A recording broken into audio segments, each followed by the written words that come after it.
थोडेसे वेगळे पण रोज आपल्या उपयोगाला येणारे असे काहीसे इफेक्टिव्ह हॅक्स आजच्या व्हिडिओ। आपल्याला जेव्हा एखादा पदार्थ एका भांड्यातून दुसऱ्या भांड्यात पोर करायचा असतो, स्पेशली लिक्विड, त्यावेळेस तो पोर करताना काय होतं पहा, अशी सांडामांड होते, त्याच्या काठातून तो बाहेर येतो। तर आपला सगळ्यात पहिला हॅक यासाठीच आहे।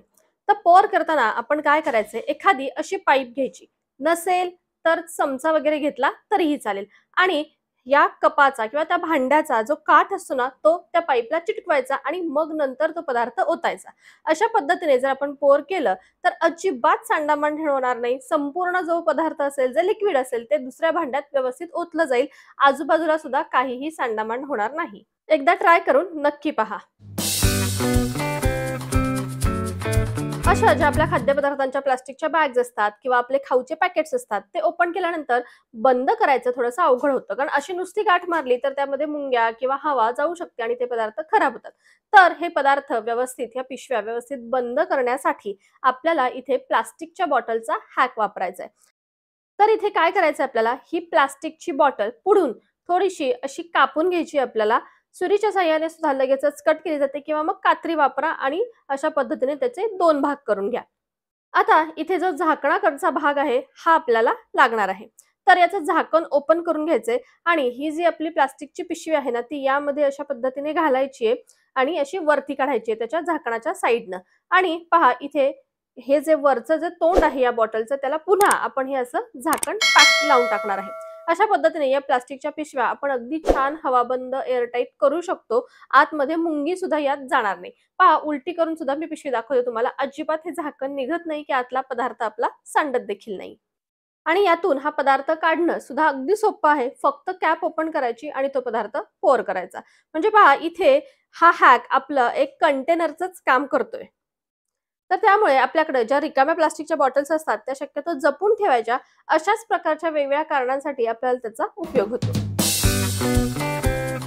आपल्या घरात शॅम्पू किंवा हँडवॉश आपल्याच मुलांकडून कधी-कधी जास्त वापरला जातो।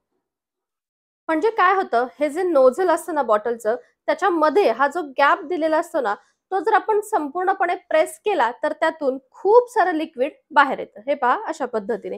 आणि आपली मुलं काय करतात, अगदी दाबून प्रेस करतात आणि भरपूर लिक्विड, हँडवॉश असेल किंवा शॅम्पू असेल, तो बाहेर येतो आणि उगाचच तो वेस्ट जातो।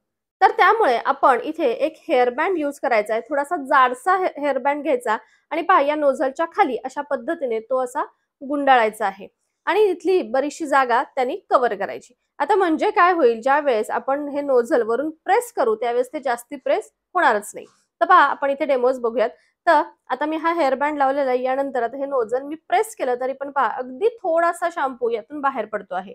सेकंड टाइम अजून एकदा प्रेस करते मी, तर पहा किती कमी प्रमाणात शॅम्पू यातून बाहेर येतोय। आता तुम्ही जर कंपेअर केलं तर आधी खूप सारा शॅम्पू बाहेर आला होता आणि नंतर खूप प्रमाण कमी झालेलं आहे। तर त्यामुळे अशा हॅकमुळे काय होईल, आपले जे हँडवॉश असतील, ते शॅम्पू असेल, हे जास्तीचे वाया जाणार नाहीत। हवा तेवढाच फक्त हातात येईल।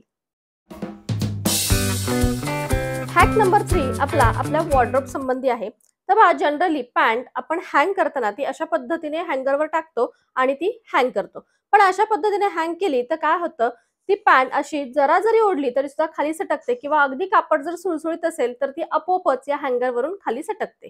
तर अशी हँगरवरून पॅन्ट खाली पडू नये यासाठी मी आता तुमच्याबरोबर एक असा वेगळा फोल्ड शेअर करणार आहे, ज्या थ्रू तुमची पॅन्ट हँगरला लावलेली अजिबात त्या हँगरवरून खाली पडणारच नाही। तर यासाठी पहा, अशा पद्धतीने फोल्ड करायचे आपल्याला। पहिल्यांदा एक साइड मी फोल्ड करून घेतलेली आहे आणि यानंतर एकावर एक टाकून ही दुसरी साइड सुद्धा मी पहा अशा पद्धतीने फोल्ड केलेली आहे। तर अशा पद्धतीने फोल्ड केलेली असेल तर कितीही धक्का लागला किंवा ओढली काय तरी सुद्धा ही पॅन्ट आपली हँगरवरून खाली येणारच नाही आणि आपलं वॉर्डरोब सुद्धा मेसी होणार नाही।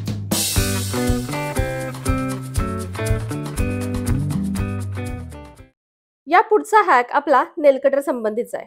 तर पहा, ज्या वेळेस आपण नेल कटरने नेल्स कट करतो त्यावेळेस काय होतं ना, जनरली की कट करताना ते नेल्स असे इतरत्र उडतात। खाली पेपर वगैरे जरी ठेवला तरी सुद्धा ते इतरत्र उडतात। तर हेच कट केलेले नेल्स इकडं तिकडं उडू नये यासाठी आपण एक सेलो टेपचा हॅक वापरणार आहोत। तर आपण करायचंय काय, थोडासा सेलो टेप कट करून घ्यायचा आहे आणि त्या नेल कटरच्या एका साइडला असा जो इथे गॅप असतो ना, तिथे चिटकवायचा आहे।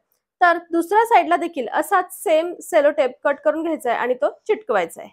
आणि यानंतर आपण या नेल कटरनी आपले नेल्स कट करायचे. म्हणजे काय होईल, हे बाहेर उडणारे जे नेल्स आहेत ना, ते बाहेर न उडता या सेलो टेपलाच आतल्या साइडने असे पहा चिटकून बसतात आणि ते इकडे तिकडे उडणार नाहीत. आणि नंतर ते गोळा करायला आपल्याला वेळही लागणार नाही. आपले हे जे असे पॅनचे लीड असतात ना, ते सारखे खराब होतात. त्याच्या कडेकडेला फोडणी, चटणी वगैरे जाऊन बसते आणि ते निघता निघत नाही आणि मग ते नंतर अनहायजेनिक होतात. त्यामुळे वरचेवर महिन्यातनं एकदा तरी ते डीप क्लीन करायला हवेत. तर यासाठी ते डीप क्लीन कसे करायचे? तर सोपं आहे. आपली जी कोलगेट असते ती कोलगेट घ्यायची आणि याच्या काठांना अशा पद्धतीने लावायची. ब्रशच्या साहाय्याने व्यवस्थित स्प्रेड करून घ्यायची आतून बाहेरून दोन्हीकडून. एका भांड्यामध्ये छान गरम पाणी करून घ्यायचे, उकळेपर्यंत गरम करायचे आणि त्यामध्ये बेकिंग सोडा टाकायचा. व्यवस्थित गरम करून घ्यायचं. बेकिंग सोडा व्यवस्थित विरघळला पाहिजे आणि त्यानंतर आपलं हे जे लीड आहे ते त्यामध्ये टाकायचं.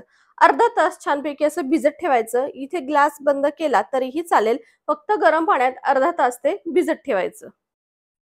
व्यवस्थित भिजल्यानंतर काढून घ्यायचं आणि ब्रशच्या साहाय्याने पुन्हा एकदा ते आपल्याला घासायचे. अगदी मध्ये मध्ये बसलेला थर टूथपिकच्या साहाय्याने मोकळा करून घ्यायचा.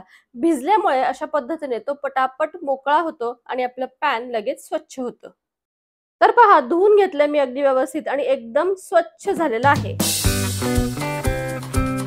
आपला 7 नंबरचा हॅक घरातले आरसे चकाचक करण्यासाठी आहे. तर इथे मी 1 चमचा मीठ घेतलंय आणि त्यामध्ये 1 वाटी व्हिनेगर ऍड केलेलं आहे. आता हे मीठ या व्हिनेगरमध्ये व्यवस्थित विरघळलं की त्यामध्ये जेवढं व्हिनेगर घेतलंय तेवढंच आपल्याला पाणी सुद्धा ऍड करायचं आहे. स्प्रे बॉटलमध्ये भरून घ्यायचं आणि आपला DIY क्लीनर तयार झाला. आता चला आपण आपला आरसा स्वच्छ देखील करू. फक्त आता हा स्प्रे करायचा आहे आणि लगेचच आपल्याला पुसून घ्यायचं आहे. अशा पद्धतीने अगदी झटपट आपली ग्लास ही स्वच्छ होते.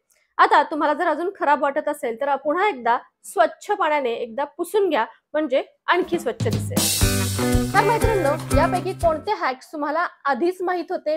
नक्की कमेंट करा आणि नवीन तुमच्याकडे काही हॅक्स असतील तर ते देखील कमेंट बॉक्समध्ये नक्की शेअर करा. आजचा व्हिडिओ तुम्हाला कसा वाटला? आवडला असेल तर लाईक करा, शेअर करा आणि चॅनलवर नवीन असाल तर सबस्क्राईब देखील जरूर करा. भेटू आपण पुन्हा एकदा अशाच नवीनच्या व्हिडिओमध्ये. तोपर्यंत बाय बाय.